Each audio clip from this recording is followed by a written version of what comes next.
আসসালামু আলাইকুম। কেমন আছেন সবাই? আমার প্রিয় আপু ভাই আঙ্কেল আন্টিরা, আশা করি সবাই ভালো আছেন। আলহামদুলিল্লাহ আমরাও ভালো আছি। আমার গ্রামীণ জীবনযাপনে নতুন আরও একটি ভিডিওতে আপনাদের সবাইকে অনেক অনেক স্বাগতম জানাই। এখন যে ভিডিওটি দেখতে পারছেন এটা গত 20 তারিখের ভিডিও, ভয়েস ওভার দিচ্ছি 27 তারিখে। তো যাই হোক, সন্ধ্যার সময় কিছু কাপড় চোপড় ধুয়ে রাখিলাম গোসল করে। তো সেই কাপড়গুলো পানি ঝরাতে বারান্দায় দিয়ে রাখিলাম। ভোরবেলায় যে দেখেন রোদ দেখে বাইরে মেলে দিলাম। এখন তো যেহেতু বর্ষাকাল, যখন তখন বৃষ্টি, তো সকালবেলা একটু রোদ বের হয় প্রতিদিনই। তো ভাবছি যে যত কাপড় চোপড় যা রাতেই ধুয়ে রাখি, এইভাবে রেখে পানি ঝরাতে দিই, তারপরে সকালবেলা রোদে দিই। তো আমার এই ভিডিওটা যেদিন করা, তো সেই দিন আমার ননদ ছিল আমাদের বাড়িতে। তো দেখেন সকালবেলা আমি এই যে ছাগল বের করছি, সংসারে যত কাজ যা সবই করছি আলহামদুলিল্লাহ। তো পুরো ভিডিওটি দেখতে থাকুন, ইনশাল্লাহ আপনাদের ভালো লাগবে। আর প্রতিদিন আমার প্রিয় আপু ভাই আঙ্কেল আন্টিদের আমি একটা অনুরোধ করে থাকি, দয়া করে সবাই একটি লাইক দিবেন এবং পুরো ভিডিওটি দেখবেন, ইনশাল্লাহ আপনাদের ভালো লাগবে। আর যে সকল আপু ভাই আঙ্কেল আন্টিরা ভিডিওটি আজকে প্রথম দেখছেন, তারা চ্যানেলটি সাবস্ক্রাইব করে পাশে থাকা বেল বাটনটি অন করে দিবেন। তাহলে আমি যখনই কোনো নতুন ভিডিও আপলোড দিব, ইনশাল্লাহ আপনাদের কাছে নোটিফিকেশন চলে যাবে। বাইরের কাজ আলহামদুলিল্লাহ মোটামুটি শেষ। এখন আসলাম আমি এই যে আমার রান্নাঘরে। রান্নাঘরটা একটু সুন্দর করে গুছিয়ে গাছিয়ে ঝাড়ঝুড় দিয়ে মুছে টুছে তারপরে যাব থালা বাসন ধুতে। তো আমি যেদিন ভয়েস ওভারটা দিচ্ছি সেদিন আমার প্রচণ্ড পরিমাণে গলা ব্যথা, পুরো শরীর ব্যথা। এই ব্যথা প্রায় আজ 4 দিন ধরে, কিন্তু কোনো রকম ব্যথাটা কমছে না।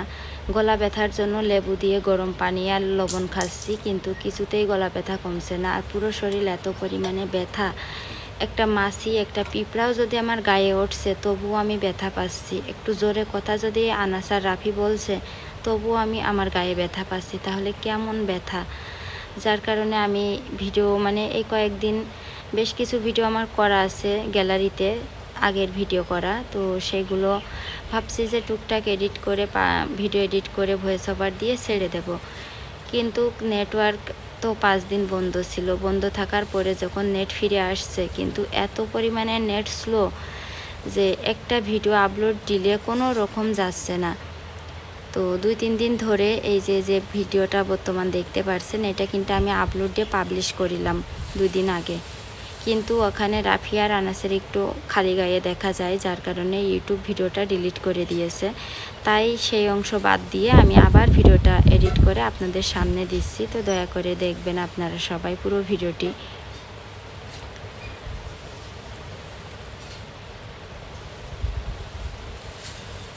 তো এখন কিন্তু পুরো সারা বাংলাদেশে নেটওয়ার্ক স্লো, কোনো রকম ইউটিউবটা চলছে, ফেসবুক, হোয়াটসঅ্যাপ, ইমো সব কিছুই কিন্তু বন্ধ। আমার হোয়াটসঅ্যাপে তো কোনো রকম কানেক্টই হচ্ছে না। 2-3 ঘন্টা পর পর কোনো একটা মেসেজ আসছে বা কোনো একটা লাইন পাচ্ছে, কিন্তু আবার হোয়াটসঅ্যাপ বন্ধ হয়ে যাচ্ছে, কোনো রকম হোয়াটসঅ্যাপ খুলছে না। আর ইমো ওই রকম বন্ধ হয়ে আছে। কোনো রকম ইউটিউবটা চলছে, কিন্তু খুব স্লো সেটাও। তো ইনশাল্লাহ দেশের পরিস্থিতি ঠিক হলে, নেটওয়ার্ক ঠিকভাবে ফিরে আসলে তারপরে আবার নিয়মিত ভিডিও দিব। আর সবাই আমার জন্য দোয়া করবেন। আমার প্রচুর পরিমাণে গলা ব্যথা, শরীর ব্যথা, জানি না এত ব্যথা কেন হচ্ছে। ইউটিউবে অনেক ভিডিও দেখছি সার্চ দিয়ে যে পুরো শরীর কেন ব্যথা হয় এত, কিন্তু কোনো রকম কোনো উপকার পাচ্ছি না। তো যাই হোক, আমি রান্নাঘরের ঝাড়ঝুড় দিয়ে পরিষ্কার করে এসে ঘর থেকে এই যে দেখেন এটো থালা বাসনগুলো বের করে এখন কলপাড়ে নিয়ে যাব মাজার জন্য। এদিকে রাফির ফুপুরে এসে বাড়িতে, তারপরে আজকে পাইপ মিস্ত্রি আসবে, তাদের জন্য রান্না করতে হবে।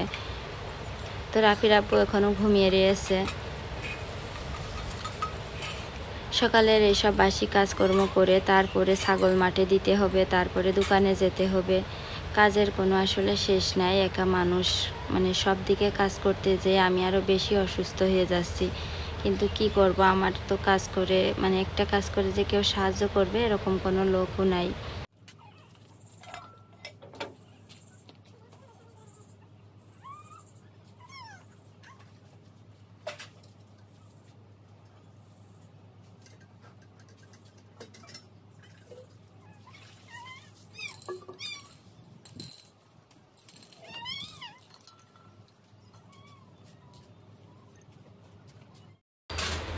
এদিকে দেখেন থালা বাসন ধোয়া হয়ে গেছে। তো কলপার থেকে ঘরে চলে আসলাম, এসে দেখি এই যে নিচেই বিছানাটা করিলাম। তো সেই বিছানা রয়েই গেছে, তো সেই বিছানাটা উঠিয়ে এখন যাব আমি দোকানে।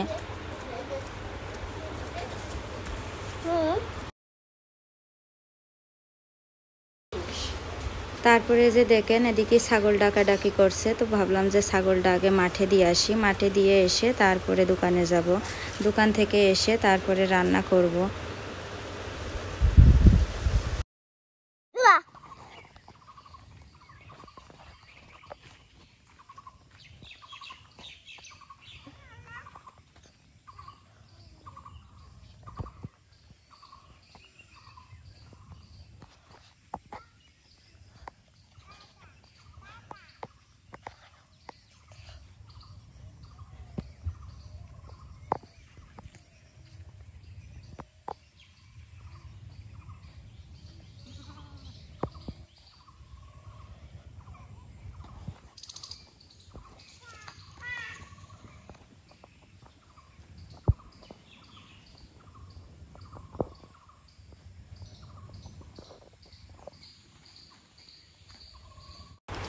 তো তারপরে এই যে দেখেন মাঠে ছাগল দিয়ে আসলাম, ছাগল দিয়ে এসে ঘরে এখন এই যে খাসির মাংস আজকেই শেষ হয়ে যাচ্ছে আমাদের সেই কোরবানির খাসির মাংস আলহামদুলিল্লাহ। তো খাসির মাংসটা ঘরে ছিল বলে আমি এ পর্যন্ত যত মিস্ত্রিরা আসছে সবারই খাওয়াইছি। তো এই খাসির মাংসটা রেখে দিলাম। তো আমার ননদ আসছে আজকে আর মিস্ত্রিরা আসছে, তাদের জন্য রান্না করব। তো রাফির আব্বুর বলছিলাম যে দোকান থেকে একটু আমার যা যা দরকার মাংস রান্না করতে নিয়ে এসে দাও। তো বলছে যে আমি পারবো না, ঘুমাচ্ছি এখনে, তুমি যাও। তো যাই হোক আমি আর আনাস এখন দোকানে যাচ্ছি। তো তারপরে দেখেন আমি অফ ক্যামেরায় দোকানে গেছি, আমার যা যা দরকার ছিল সেগুলো নিয়ে আসলাম। এসে বাড়িতে দেখি মিস্ত্রি আসছে, পাইপ মিস্ত্রি।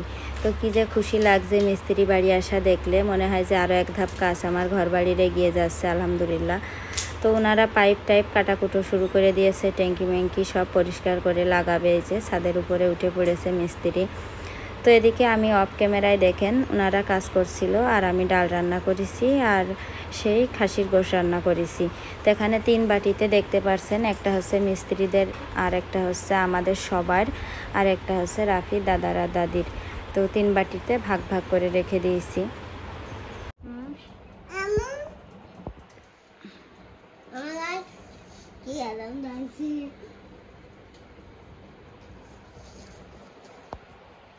খাবা আবু?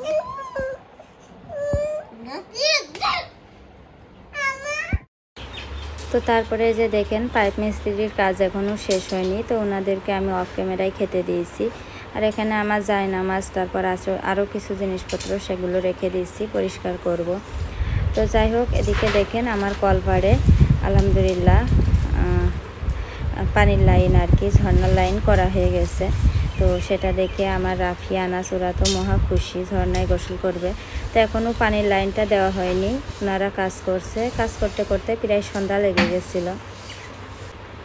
তো এখন এই যে যাচ্ছি বিকালবেলা আমরা এক বাড়িতে, সেই বাড়িতে আমাদের গ্রামে আর কি পাশের বাড়ি, পাশের বাড়ি না মানে পাড়া, আরেকটা পাড়া। তো সেই পাড়ায় ক্ষীর খাওয়ানোর দাওয়াত রয়েছে, একটা ছেলের আর কি বিয়ে। তো ওই যে দেখেন আমার ননদ আছে পিছনে, ও হচ্ছে সেলফি তুলছে ওর মোবাইলে। তারপরে এই যে দেখুন বাড়িতে চলে আসছি আমরা ওই পাড়া থেকে এসে, এই যে দেখুন আমার আলহামদুলিল্লাহ পানি লাইন করা হয়ে গেছে। তো রাফির আব্বু আনাস ওরা সবাই গোসল করেছে ঝর্ণায়, ওদের ভিডিও ফুটেজ রাখলে ইউটিউব ভিডিও ডিলিট করে দিচ্ছে, যার কারণে কেটে দিয়েছি। তো এখন দেখেন আলহামদুলিল্লাহ জীবনে প্রথম আমাদের নিজেদের ঝর্ণায় নিজেরা গোসল করছি। যদিও বা একটা বাসায় ভাড়া ছিলাম যখন ঢাকায়, তখন ঝর্ণা ছিল, তবে নষ্ট, পানি পড়তো না। তো তারপরেও আর কি ছিল আর কি। আর এটা হচ্ছে নিজেদের বাড়ি, নিজের ঝর্ণা। দেখেন চারদিকে সবুজ গাছপালা, তারপর কলপাড়ে ঝর্ণা। আর আমার এই যে কলপাড়টা আমার অনেক আপুরা বলেন যে দেখতে খুব বাজে লাগে, নোংরা। আসলে ভিডিওতে এরকম লাগে, কিন্তু বাস্তবে কিন্তু অতটাও নোংরা না, কিন্তু এমনিতে ভালো। আর একটু কলপাড়ে পানি জমে থাকে যদিও বা, তো আমি সব সময় চেষ্টা করি ঝাঁটা দিয়ে ঝাড় দিয়ে দিতে। তারপরেও কলপাড়টা একটু দেখতে বিশ্রী লাগে ভিডিওয়, কিন্তু বাস্তবে ভালো লাগে কিন্তু। তো যাই হোক, আলহামদুলিল্লাহ, আল্লাহর কাছে হাজার হাজার কোটি কোটি শুকরিয়া। তো ঝর্ণায় গোসল করলাম, তারপরে পাইপ মিস্ত্রি চলে যাওয়ার পরে বাড়িতে কত কাজ ছিল, ঝাড় দিয়া, ঘর দুয়ার মুছা, উঠোন ঝাড় দিয়া, কলপার পরিষ্কার করা, সব কাজ শেষ করে এই যে সন্ধ্যার সময় পাউরুটি ছিল ফ্রিজে, তো পাউরুটি আর বাটার, এই যে পাউরুটিগুলো আমি সেকে নিয়ে আসি গরম তাওয়ায়। তো এখন বাটার মাখিয়ে মাখিয়ে সবাই মিলে খাচ্ছি। তো যাই হোক, আমার এই ভিডিও ছিল আজকে। তো আমার প্রিয় আপু ভাই আঙ্কেল আন্টিরা, আপনাদের কাছে কেমন লাগলো আজকের ভিডিওটি তা কমেন্ট করে জানাবেন। আর ভিডিওটা আমি এখানে শেষ করে দিচ্ছি। ইনশাল্লাহ আবার নতুন ভিডিওতে আপনাদের সাথে দেখা হবে, কথা হবে। সে পর্যন্ত সবাই ভালো থাকবেন, সুস্থ থাকবেন, সবার সুস্বাস্থ্য কামনা করে আজকে এখানেই বিদায় নিচ্ছি। আল্লাহ হাফেজ, আসসালামু আলাইকুম।